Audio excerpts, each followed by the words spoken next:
Viewers welcome back to my channel బెంగళూరులో రాయలసీమ అమ్మాయి నేను మీ లావణ్య అందరూ ఎలా ఉన్నారు బాగున్నారా నేను కూడా చాలా బాగున్నానండి ఈ రోజు మన వీడియో వచ్చేసి ఒక మంచి మనీ సేవింగ్ టిప్ అయితే నేను ముందుకు వచ్చానండి నెల మొదలైనప్పుడు మన చేతి నిండా డబ్బు ఉంటుంది కదా కానీ నెల ఆఖరికి వచ్చేసరికి చేతిలో ఉన్న డబ్బులు మొత్తం ఖర్చు అయిపోతుంది అవసరమైన ఖర్చులు వచ్చేసరికి మన పర్సులో డబ్బంతా అయిపోతున్నాయి అయితే తప్పకుండా ఈ వీడియో మీకోసమే అండి ఈరోజు ఈ వీడియోలో వచ్చేసి డబ్బు ఎలా ఆదా చేసుకోవాలి అనే దాని గురించి అయితే మనం తెలుసుకుందామండి మనము డబ్బును ఎలా పొదుపు చేయాలి అనే దాని గురించి చాలా మార్గాలు అయితే ఉన్నాయండి వాటి గురించి అయితే మనం తెలుసుకుందాము అసలు మనము డబ్బు ఎందుకు ఆదా చేయాలి ఎందుకంటే ఎప్పుడు మనకు ఎలాంటి ఖర్చు వస్తుందో మనం అస్సలు ఊహించలేం కదండి అందుకని మనం ఒక ప్రణాళిక ప్రకారం డబ్బును ఆదా చేసుకుంటూ ఉండాలి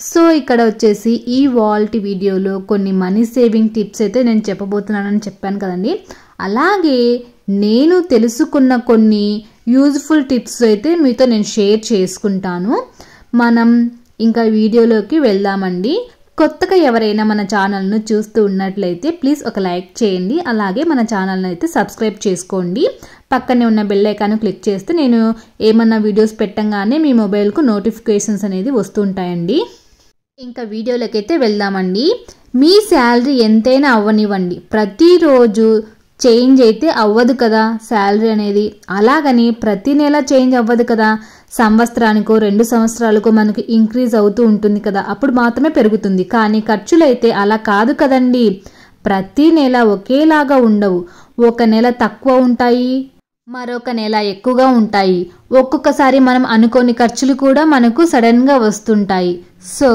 మనం ఒక పద్ధతి ప్రకారము డబ్బులను పొదుపు చేసుకోవాలి అప్పుడే మనం వచ్చేసి ఈ ఖర్చులలో వచ్చే ఆటుపోట్లను తట్టుకోగలుగుతాము అందుకే డబ్బును పొదుపు చేయడానికి ఒక 6 టిప్స్ అయితే ఉన్నాయి అవి ఫస్ట్ టిప్ ఏందో చూసేద్దాము ముందుగా అతి ముఖ్యమైన విషయం ఏమిటి అంటే మనము ఖర్చు చేయంగా మిగిలినది పొదుపు అనుకుంటుంటాం కదా అది కరెక్ట్ కాదండి మనం ఆదా చేయగా మిగిలిన డబ్బులే ఖర్చు అదే మన నిపుణుల మాట మన ఆర్థిక శాస్త్రవేత్తలు కూడా ఆ మాటే చెప్తున్నారండి అదే పొదుపు చేయవలసినప్పుడు మనం పాటించవలసిన మాట అండి ఇంకా నెక్స్ట్ లేట్ చేయకుండా సెకండ్ టిప్కి అయితే వెళ్దామండి దుబారా ఖర్చులు చేయటం అంటే అవసరమైన ఖర్చులు ఉంటాయి కదండి అలాంటప్పుడు ఖర్చులు తగ్గించాలి అప్పుడే అది ఒక అతిపెద్ద పొదుపు అవుతుంది మీరు ప్రతి నెల ఖర్చులను ఒక డైరీలో రాసుకుంటూ ఉండండి అంటే ప్రతి పైసా ప్రతి రూపాయి రాయమని కాదండి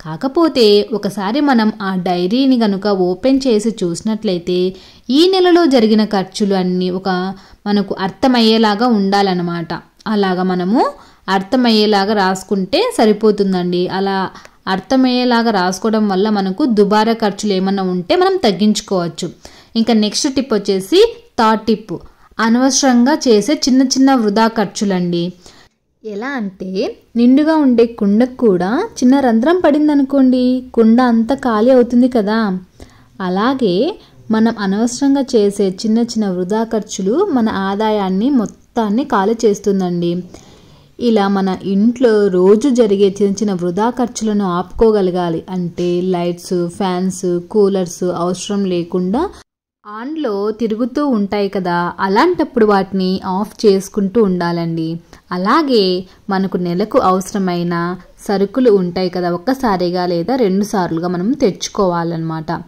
ఒక్కసారి లేదా 2 సార్లు తెచ్చుకోవడానికి ట్రై చేయండి అలాగని కొద్దిగా అంటే ఒక ½ కేజీ కానీ ½ కేజీ కానీ ఇలా కాకుండా నెల మొత్తానికి కూడా మనకు సరిపోయేలాగా అంటే అందరికీ స్టోర్ చేసుకునే సామర్థ్యం ఉండకపోవచ్చు కదండి కాబట్టి 1 లేదా 2 సార్లు తెచ్చుకోవడానికి ట్రై చేయండి ఎందుకంటే మనం ఇప్పుడు ఏదైనా ఒక వస్తువు 1 కేజీ వచ్చేసి 100 రూపాయలు అనుకోండి దాన్ని మనము ½ కేజీ తెచ్చుకుంటే 25 రూపాయలు కాకుండా 30 రూపాయలు చేసి అమ్ముతుంటారు కదా సో ఇలాంటి చిన్నవి మనకు తెలియకుండా వేస్ట్ అవుతుంటాయి కదండి కూరగాయలు మాత్రమే ఇలా తెచ్చుకోకండి ఎందుకంటే కూరగాయలు ఫ్రెష్గా ఉండాలి కదా లేదంటే అందులోని పోషకాలు తగ్గిపోతాయి కాబట్టి ఫ్రెష్గా తెచ్చుకొని తినడానికి ట్రై చేయండి అలాగే బయటికి వెళ్ళేటప్పుడు మన పర్సులో కానీ హ్యాండ్ బ్యాగ్లో కానీ కొంత చేంజ్ ఉంచుకోండి. ఎందుకంటే మనం బయట షాప్కు వెళ్ళినప్పుడు చేంజ్ లేదు అని మనకు చేంజ్కు బదులు చాక్లెట్లు ఇట్లా ఇస్తుంటారు కదా,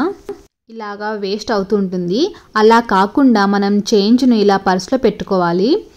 మనము షాపింగ్ మాల్కు వెళ్తూ ఉంటాం కదా, అప్పుడు మనం వెళ్ళేటప్పుడు వచ్చేసి కంపల్సరీగా మనతో పాటు క్యారీ బ్యాగ్స్ కూడా తీసుకెళ్ళాలండి. ఎందుకంటే ప్రతి షాపింగ్ మాల్లో కూడా క్యారీ బ్యాగ్స్ ఇస్తుంటారు కదా, దానికి ఎక్స్ట్రా అమౌంట్ అనేది ఛార్జ్ చేస్తూ ఉంటారనమాట. అదే ప్లాస్టిక్ బ్యాగ్ అనుకోండి 5 రూపీస్ అలా ఛార్జ్ చేస్తారు. కానీ ఈ మధ్య కాలంలో క్లాత్ బ్యాగ్స్ అయితే ఇస్తున్నారు కదా, వాటికి వచ్చేసి 15 రూపాయలు కానీ 20 రూపాయలు కానీ అలా ఛార్జ్ చేస్తున్నారు. అలా కాకుండా మనం ఇంటి దగ్గర నుంచి క్యారీ బ్యాగ్ను తీసుకెళ్లడం వల్ల ఇలా ఈ డబ్బును ఆదా చేసుకోవచ్చు. ఇవి అన్నీ కూడా చిన్న చిన్న వృధా ఖర్చులే అండి. ఒక్కొక్కటి విడిగా చూస్తే చాలా చిన్న ఖర్చుగానే కనిపిస్తుంది, కానీ ఒక్క నెలలో ఇలాంటివి అన్ని కూడా కలిపి చూస్తే మనకు ఒక పెద్ద అమౌంట్ అనేది వేస్ట్గా పోతుంది. సో ఇలాంటి వేస్ట్ ఖర్చులను మనము జాగ్రత్తగా చూసుకోవాలండి. నెక్స్ట్ 4th టిప్ వచ్చేసి సర్వీసింగ్ అండి. ప్రతి ఒక్కరి ఇంట్లో బైక్స్, ఏసీలు, ఫ్రిడ్జ్లు ఇలాంటివి ఉంటాయి కదండి. ఇలాంటి వస్తువులు జాగ్రత్తగా ఎప్పటికప్పుడు మనం క్లీన్ చేసుకుంటూ ఉండాలండి. ఇవి కూడా మనమే సొంతంగా క్లీన్ చేసుకుంటే సరిపోతుందండి.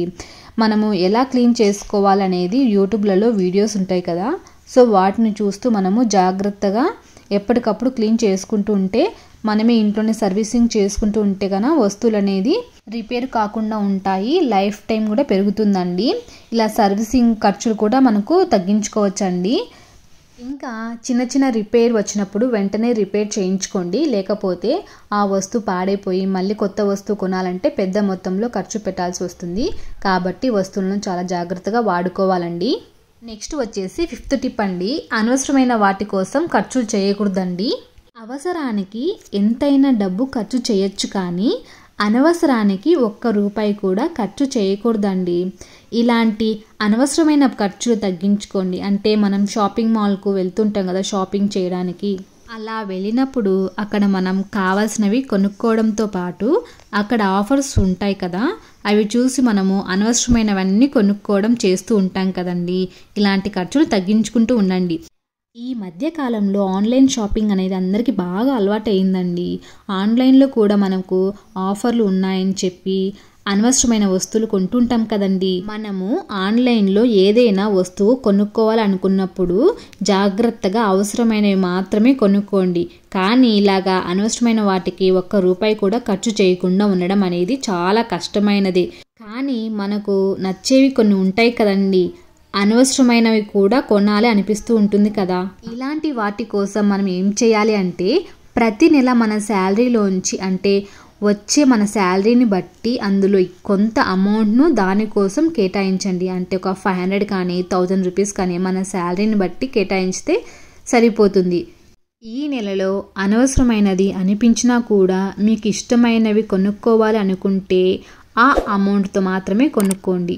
ఇలా కొనుక్కోవడం వల్ల ఎక్కువ అమౌంట్ అనేది ఖర్చు చేయకుండా ఉంటుంది. నెక్స్ట్ టిప్ వచ్చేసి 6th టిప్ అండి, లైఫ్ ఇన్సూరెన్స్. సాలరీకి తగినట్టుగా లైఫ్ ఇన్సూరెన్స్ చేసుకుంటూ ఉండండి. అలాగే ఫిక్స్డ్ డిపాజిట్ కూడా చేస్తూ ఉండండి. హెల్త్ ఇన్సూరెన్స్ కూడా చేస్తూ ఉండండి. అనుకోకుండా మనకు వచ్చే ఆరోగ్య సమస్యలకు హెల్త్ ఇన్సూరెన్స్ చాలా యూజ్ అవుతాయి. అలాగే మన పిల్లలకు పుట్టినప్పటి నుంచి వాళ్ళ పేరు మీద PPF లేదా RD, సుకన్య సమృద్ధి ఇలాంటివి ఉంటాయి కదండి. ఇలాంటి సేవింగ్ స్కీమ్స్ ఉంటే కనుక మీరు చెయ్యండి. ఇలా ఏదో ఒక దాంట్లో సేవింగ్ చేస్తూ ఉండండి. చిన్న పిల్లలప్పటి నుంచే మనము సేవింగ్ అనేది వాళ్ళ పేరు మీదుగా చేస్తూ ఉన్నట్లయితే పెద్ద అయిన తర్వాత వాళ్ళ చదువులకు బాగా యూజ్ అవుతుంది.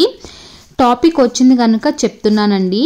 ఆడపిల్లలకైతే సుకన్య సమృద్ధి యోజన, ఈ స్కీమ్ అయితే ఆడపిల్లలకు బాగుంటుందండి. అలాగే మగపిల్లలకైతే కనుక PPF అనేది ద బెస్ట్ అండి. ఎందుకంటే ఇవి రెండు కూడా లాంగ్ టర్మ్ అన్నమాట. పిల్లలకు ఎప్పుడు సేవ్ చేసినా కూడా మనము లాంగ్ టర్మ్ ప్లాన్స్లోనే సేవ్ చేయాలండి. అప్పుడే ఆ అమౌంట్ అనేది పిల్లల చదువులకు ఉపయోగపడుతుంది. షార్ట్ టర్మ్లో కనుక సేవ్ చేసామనుకోండి, అది పిల్లలకు అవసరం లేనప్పుడే మనకు మెచ్యూర్ అయ్యి బయటికి వస్తుంది. అలాంటప్పుడు ఆ డబ్బులను మనము ఏదో ఒక దానికి వాడేస్తూ ఉంటాం. పిల్లలకు మాత్రమే యూజ్ చేయాలనుకున్నప్పుడు ఆ డబ్బులను లాంగ్ టర్మ్లో మీరు ప్లాన్ చేసి సేవ్ చేసుకోండి.